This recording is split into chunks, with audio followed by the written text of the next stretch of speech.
Hello guys! Welcome back to my channel. And kung bago ka sa channel na to, I'm Za and this is Za Canada. Dito pinag-uusapan natin yung mga real talk ng mga Pilipinos kung saan mang parte ka ng mundo nagtatrabaho. At kung sa Canada, hello sa inyo. At gusto ko ring kunin tong pagkakataon na to para magpasalamat sa mga nag-subscribe sa channel ko lately. Thank you so much. At kung hindi pa, mag-subscribe na kayo. Para dun sa mga taong nakaka-relate dun sa mga araw-araw na pinagdadaanan ng mga tao rito sa kung saang parte ka mang mundo nagtatrabaho. And dun sa mga nag-comment din, salamat po. Nakakataba po ng puso na yung mga videos ko is nakakatulong para ma-inspire kayo or para lumaban sa buhay dito sa Canada. Okay? And yan ang pag-uusapan natin ngayon.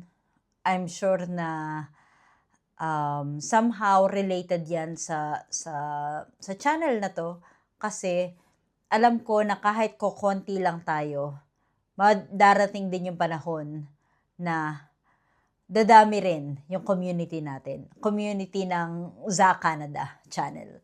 Okay? At dadami rin tayo. And related dyan nga yung pag-uusapan natin.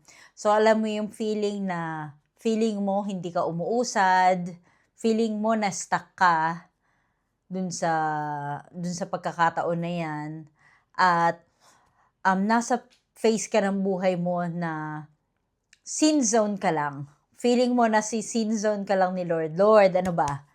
Ano ba nangyayari dyan? Bakit puro sin zone lang ako lately? Walang ganap. Walang usad. Nakastuck. So kung nakaka-relate ka dyan, para sa ito, pag-anoorin hanggang dulo.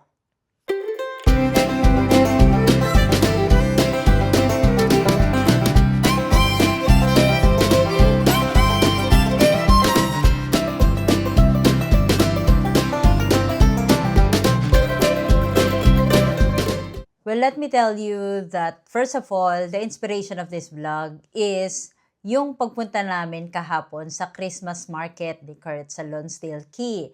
At the end of this video, I'm going to show you yung mga ganap, yung mga nakita namin dyan sa Lonsdale Quay.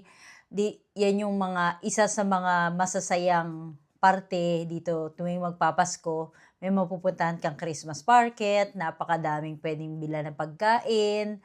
Ang saya lang tingnan, parang halos lahat ng mga Canadian lumabas. Pero may isang stall doon na talagang pinipilahan siya. As in, sobrang haba ng pila niya dahil nga masarap yung pagkain. Pumila kami doon ng like more than 30 minutes para doon sa parang lechon. Actually, lechon talaga siya. Pero hindi siya lechon ng Pilipinas, lechon siya ng Germany. So, mas masarap sana kung may gravy ng pang Pilipinas, tapos may toyo, may sili, may ganyan, pero wala. Pero okay na, pero masarap talaga yung pagkaka-marinate nila dun sa baboy. So, anyway, ayun. So, gusto ko lang sabihin na good things are always worth the wait. Parang yung haba ng pila namin kahapon is kahit sa hinahaba-haba ng pila na yun, yung moment na matikman mo yung masarap na bagay na yun, 'di ba? Worth it siya. Worth it siya kasi napakasarap niya. Tapos, gusto ko ring sabihin na yung sinabi ko na good things are always worth the wait is hindi siya pampalubag loob. Kasi, imagine ninyo, kung minadelay namin yung bagay, kung pumunta kami dun sa stall na wala namang pila, nang wala namang kumakain or wala namang umu-order ng pagkain nila, then na-disappoint lang kami, di ba? Hindi masarap. Mag-e-end up na hindi masarap. Or manghihinayang kami, sana pala pumila lang kami. Kasi kung pumila lang kami, edi sana masarap yung kinakain namin. 'Di ba ganun din sa buhay? lahat ng pinaghihirapan mo, lahat ng dumaan ka, lahat ng journey mo, at the end of that road or at the end of that journey, kung naabot mo yung pinapangarap mo, nandun yung pinakamasaya or pinakamasarap na feeling. Well, saan ba minsan tayo nag-i-struggle pagdating sa mga bagay na yan? Sometimes, may mga struggle tayo na late na tayo sa career. Sinasabi natin, yung iba, naging CEO na ng company nila. Yung iba, naging TL na, naging principal na sa eskwelahan. Or yung iba, naging manager, naging supervisor. Samantalang ikaw, nandun pa rin, nakastuck pa rin. 'Di ba? Yan yung mga common struggles. Yung iba naman, late sa love. Nagpakasal na yung mga kaibigan mo. Lahat ng kaibigan mo, kasal na. Ikaw, single pa din. Tapos, late sa mga success. Yung iba nakabili ng bahay at lupa. Yung iba, ikaw nagre-rent pa rin ng napakaliit na isang studio apartment dyan. At yung iba, late na ako sa okay na ako era. Ibig sabihin, hindi mo masabi sa sarili mo na okay na ako, satisfied na ako, contented na ako sa buhay na to. Hindi mo masabi sa sarili mo yun. So, why delays happen? Bakit nga ba ang tagal-tagal ng pinakahihintay mo? 'Di ba? Bakit ba hindi agad ibinibigay ni Lord sa atin? Kapag hiniling natin, bakit hindi nandyan agad? Parang genie, 'di ba? Parang nag-request ka kay genie o may 3 wish ka, bibigay ko agad sa iyo 'yan. Bakit hindi ganun yung si Lord sa atin? Bakit kailangan niya bakit pinahihirapan niya tayo? 'Di ba? Minsan may mga bagay na sobrang nahihirapan tayo tapos iniisip natin, bakit ba ang tagal-tagal? Well, unang-una na dyan is hindi ka pa ready emotionally. Hindi ka emotionally ready dun sa mga bagay-bagay na pwedeng mangyari sa'yo kapag ibinigay sa'yo yung wish or yung hope na hinihiling mo. Most probably, halimbawa, pag binigyan ka ng isang pagsubok, especially dito sa Canada, there are so much challenges that you'll face into kung hindi ka emotionally ready, especially kung na-homesick ka. What if kung na-homesick ka pala? Anong gagawin mo? Uuwi ka ba? Iiyak ka ba? Magmumukmuk ka ba?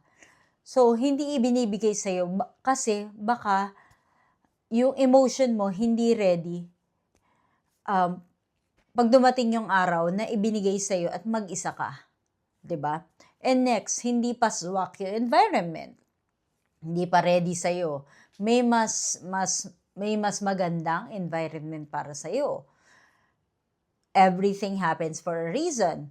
Let's say, for example, magkakaroon pala ng isang malaking sakuna dun sa bansang pupuntahan mo. Or may mangyayari parang unprecedented event na hindi mo nakikita pero ang Diyos lang ang nakakakita.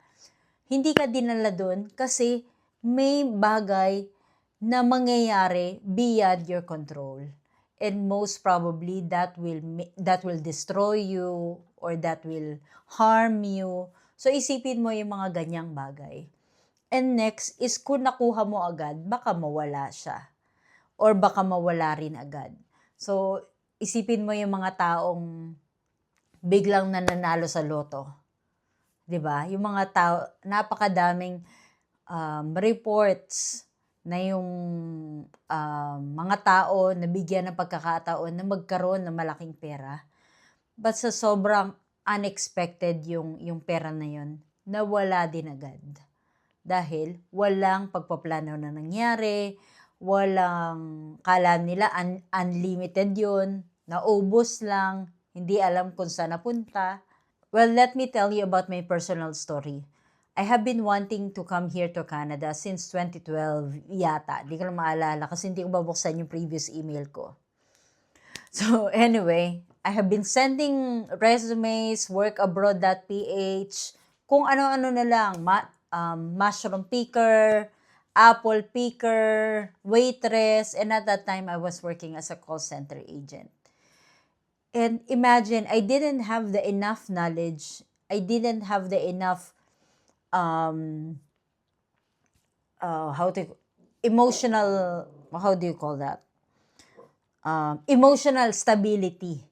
Emotional stability at that time. And kung dinala pala ako sa Canada at that time nung back in 2012 or 2014, most probably I would have given up easily.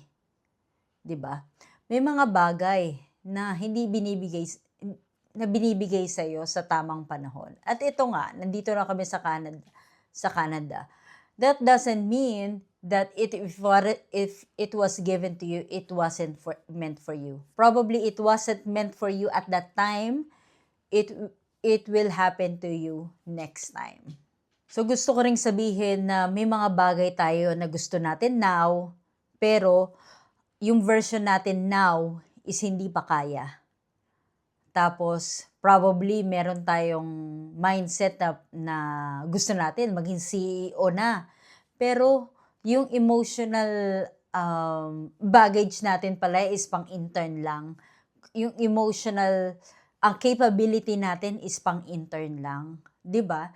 Everything falls into the right place at the right time. 'Di ba? Ngayon sabi nila ng Aldab noon, laging sa tamang panahon. Well, yung mga bagay na hinihintay natin is laging may tinuturo sa ating mga lessons. The first one is patience. 'Di ba? Patience is a virtue. 'Di ba? Kaya nga virtue 'yan dahil nga habang nag-iintay ka, bawat pag-iintay mo, may itinuturo pa rin sa iyo yung lesson sa buhay. And the next one is humility. Humility is yung pagpapakumbaba. Malay mo kung ibinigay pala sa iyo nung at that time na ginusto mo yan, maging mayabang ka. Hindi ka tumingin sa pinanggalingan mo. At higit sa lahat, yung trust sa sarili. Trust sa sarili, which means na whatever you dream, you can achieve. Basta may pagpupursige lang, pagsusumikap, at tiwala sa Diyos. Alright? So, kung feeling mo late ka na sa buhay, hindi ka late, promise. Nasa tamang oras ka para sa tamang version mo. Okay? And again, at the end of this video, I'm going to show you those things that we've enjoyed dun sa Christmas market namin, dun sa Lonsdale Quay. Baka gusto nyo rin pumunta dyan at ma-meet ako, just comment below or subscribe in my channel. Like and share. And malakad nga pala dyan yung email address ko if you have inspiring stories or questions na gusto nyong masagot on this channel, don't hesitate to send me an email. Okay? At laging tatandaan, hindi importanteng maraming pera, basta may peace of mind. Thank you for watching and I'll see you again next time. Huwag mo nang aalis, nandyan ang video ko. Alright.